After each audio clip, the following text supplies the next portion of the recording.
Salut les gars, j'espère que vous allez bien. Bienvenue sur cette vidéo. Aujourd'hui, on va parler du résumé complet du chapitre 1044 de One Piece. Il y a énormément de choses que j'ai à vous dire sur le chapitre. Mais avant ça, déjà, je voudrais vous dire merci.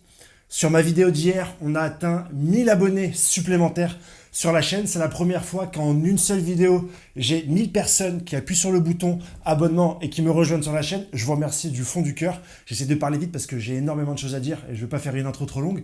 Mais pour avoir mes 1000 premiers abonnés, j'ai mis presque 6 mois. Presque 6 mois de travail où j'avais pas forcément des gens qui prenaient le temps de s'abonner. Et là, en une seule vidéo, j'ai fait un appel. Je vous ai fait confiance. J'ai dit, ouais les gars, j'ai besoin de savoir s'il y a une connexion entre nous. J'avais besoin de savoir si mon travail vous plaisait. Vous avez été 1000 à y répondre. Et franchement, je vous remercie. Je vis une super aventure grâce à vous. Je vous adore dans les commentaires. D'ailleurs, je vous trouve tout le temps adorable, même quand vous me dites mes défauts, que vous me reprosez des choses. Au final, c'est fait avec énormément de douceur. Les gars, lâchez-vous. Vous pouvez être violent. C'est votre espace, les commentaires. Insultez-moi quand vous n'êtes pas content. Soyez exigeants. Vous avez le droit. J'ai une communauté trop pas faite, les frères. Vous êtes bienveillants à fond. Vous êtes là de partout dans le monde à me soutenir. Merci. Si je peux vous aider d'une manière ou d'une autre, n'hésitez pas à me demander des conseils, de la visibilité, que je vous repartage ou que je vous retweete sur Twitter, sur YouTube. Si vous avez des projets, si je peux vous aider, si je peux vous rendre un tant soit peu tout ce que vous m'avez donné, n'hésitez pas. Voilà pour la parenthèse. Merci beaucoup à vous et je vais continuer à faire ce que je fais avec plaisir et je suis très content de le vivre avec vous en tout cas. Ce soir, je serai en live sur Radio One Piece, les gars. Radio One Piece, c'est moi et mon crew, c'est ma bande, c'est l'équipe de Young Cap, notre capitaine. On va être là à 21h30. N'hésitez pas à vous connecter. On va parler de l'intégralité des spoils. Et croyez-moi, il y a beaucoup de choses à dire sur Luffy, sur aussi les propos que je vais dire là-dedans. Je suis entouré que de bons gars. Young Cap, Joyo Boyo, Team, Torino. Il y a vraiment que des oufs. Meji aussi qui sera là, les gars. Donc n'hésitez pas à venir pour me poser toutes les questions. J'ai pas le temps de répondre dans les commentaires. Mais ce soir, à partir de 21h, je suis là, je me connecte et je réponds à toutes vos questions. Les gars, je vous en prie. Venez. N'hésitez pas, j'ai envie de vous le rendre, j'ai envie de vous le partager. Je serai ce soir sur la radio One Piece. Venez les gars, on va taper des barres, on va parler, on va vraiment enchaîner à tous les niveaux. Et soyez là. Voilà pour la présentation, c'était un petit peu rapide. Surtout, si tu veux encore t'abonner, tu le fais. Mais franchement, là, je t'oblige pas. Vous m'avez donné tellement de puissance hier que les gars, j'arrête de gratter. Je vous le dis honnêtement, j'arrête de t'égrar. Ce chapitre est hyper important et ce résumé complet est vraiment ouf. Parce que je crois que Oda est en train de briser le quatrième mur. Briser le quatrième mur en littérature, c'est-à-dire que l'auteur passe au-delà de la fiction et de la narration pour parler directement au lecteur. On le voit un petit peu dans le film Fight Club ou dans la série Malcolm. Quand Malcolm se retourne et parle directement à la caméra, « Ouais, vous avez vu machin truc », il brise le quatrième mur et je crois que Oda va le faire, notamment avec la transformation de Luffy en Nika. Je vais vous expliquer pourquoi. Avant ça, donc, on va commencer sur le chapitre sur le toit de Nigashima où on voit Luffy qui se réveille. On le voit d'assez loin, qui voit un peu sa nouvelle puissance et qui est un petit peu en train de constater qu'il y a un changement en lui. On voit apparemment autour de lui aussi des éclairs noirs qui sortent plus ou moins de son corps. Est-ce que ça signifie la fin de sa transformation? On ne sait pas vraiment. Et Luffy se sent libre, se sent libéré, se sent bien. Ensuite, on va dans les différents étages de Nigashima et on sent que plusieurs personnages arrivent à sentir que sur le toit, il y a un changement. Il y a quelque chose qui est différent, il y a quelque chose qui se passe, notamment à travers Sanji, qui se réveille directement alors qu'il est soigné et qui reconnaît l'aura de son capitaine. Malheureusement, on ne voit pas Zoro et j'ai de grands doutes, j'ai de grandes craintes à propos de ce personnage. Est-ce qu'il va mourir? Est-ce que, j'aimerais bien, il y aura un arc de récupération en enfer pour que Oda nous montre un petit peu ce qui se passe une fois que tu es mort dans One Piece, comme dans Dragon Ball Z, comme dans Bleach, comme dans plein d'autres mangas, on voit ce qui se passe après la mort. Les auteurs japonais aiment dessiner, décrire, Enma, le monde des morts. Est-ce que la mort de Zoro va nous permettre un petit peu d'explorer cette chose-là? Ce serait hyper intéressant, mais pour l'instant on n'en sait rien.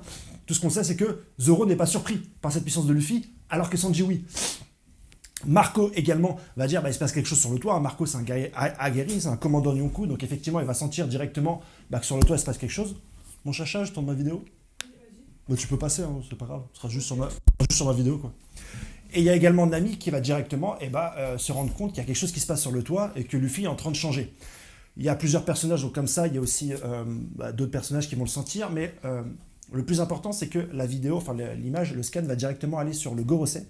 Et sur le Gorosei, on va voir un petit peu les 5 doyens continuer leur discussion à propos du Gomu Gomu no Mi et finalement avouer que ce fruit est le fruit humain le fruit humain modèle Nika Dieu Soleil. Ils vont expliquer en plus que pendant 800 ans, le gouvernement n'a pas cessé de contrôler ce Gomu Gomu no Mi, mais qu'à chaque fois, celui-ci leur échappait. D'une façon ou d'une autre, ce fruit arrivait un petit peu à sortir du carcan du gouvernement. Et ça rappelle un petit peu la phrase qu'avait sortie Barbe Noire quand elle avait expliqué que finalement, le fruit des ténèbres l'avait choisi. En fait, certains du fruit du démon ont leur volonté propre. Et notamment, ils expliquent, le Gorosei, lors de cette réunion, que les Zoans particulièrement ont une âme et ont leur volonté propre et ont donc cette faculté un petit peu à choisir plus ou moins leur utilisateur, ou en tout cas, le fruit du Gomu Gomu a choisi d'esquiver habilement le gouvernement. Comment est-ce que le Gomu Gomu est parti? Qui étaient les anciens possesseurs du Gomu Gomu? Est-ce que Shanks savait que le Gomu Gomu no Mi était finalement le fruit du dieu soleil Nika et qu'il a un certain nombre de pouvoirs qu'on va voir après parce que c'est vraiment impressionnant ce que va pouvoir faire Luffy, et pas qu'en termes de force, également en termes de narration.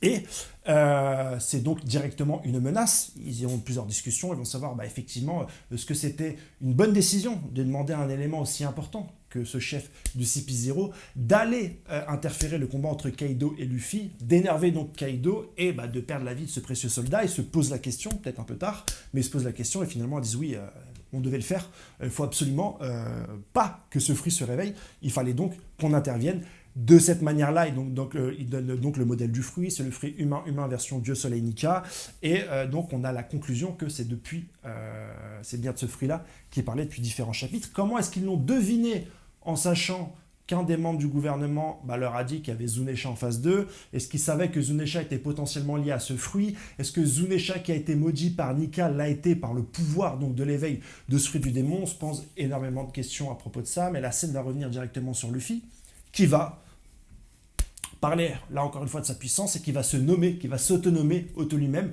Gear 5. On apprend aussi que ce fruit permet une grande liberté au niveau de la force, mais également ce qui est sous-entendu au niveau de l'imagination, au niveau de la liberté, il n'y a plus de limite en fait. Tu peux jouer avec tout ce qu'il y a autour de toi. Alors beaucoup sur internet disent que c'est grâce à ça que Luffy a réussi à faire des flammes, lorsqu'il faisait son coup de poing avec des flammes. C'est grâce à ça qu'il a également créé les différentes versions de Gear, Gear 4, Gear 5. On voit que Luffy se transformait, allant au-delà d'utilité ou au-delà de la transformation en caoutchouc. Il y avait vraiment des symboles guerriers, des traits, des manipulations qu'il a pu faire grâce au haki. Est-ce que finalement tout ça n'est pas lié à l'imagination de Luffy et donc au pouvoir de Nika plus qu'au caoutchouc en lui-même? Sachant qu'on a dit à Luffy que c'est le fruit du caoutchouc que tu as mangé, peut-être grâce à son imagination, il a fait de ce fruit le fruit du caoutchouc jusqu'à qu'il se réveille. Rappelez-vous, l'une des premières fois que Luffy parle, il dit que je voudrais que mon poing soit aussi rapide et puissant qu'une balle de pistolet. Est-ce que finalement, c'est pas lui qui l'a influencé son propre fruit du démon pour pouvoir tirer comme une balle de pistolet en élargissant son poing ou son bras comme un caoutchouc? C'est en tout cas ce qui nous est donné comme information sur une magnifique double page. Luffy va aller chercher directement Kaido qui est à l'étage d'en bas, et là, il y a ce quatrième mur qui est brisé, parce qu'en fait, à partir de ce moment-là, le dessin va être fait de manière cartoonesque. Luffy aura des gros yeux, quand il va taper sur Kaido, il y aura des étoiles au-dessus de ses yeux, quand il va se manger des coups, il y aura des gros yeux qui vont sortir, un petit peu comme dans The Mask, et un petit peu comme dans Qui veut la peau de Roger Rabbit, où c'est un film avec des personnages animés, comme dans Space Jam, qui montre un petit peu qu'on a changé de registre et qu'on n'est plus sur quelque chose qui se teint à une certaine réalité, on va sur du cartoonesque.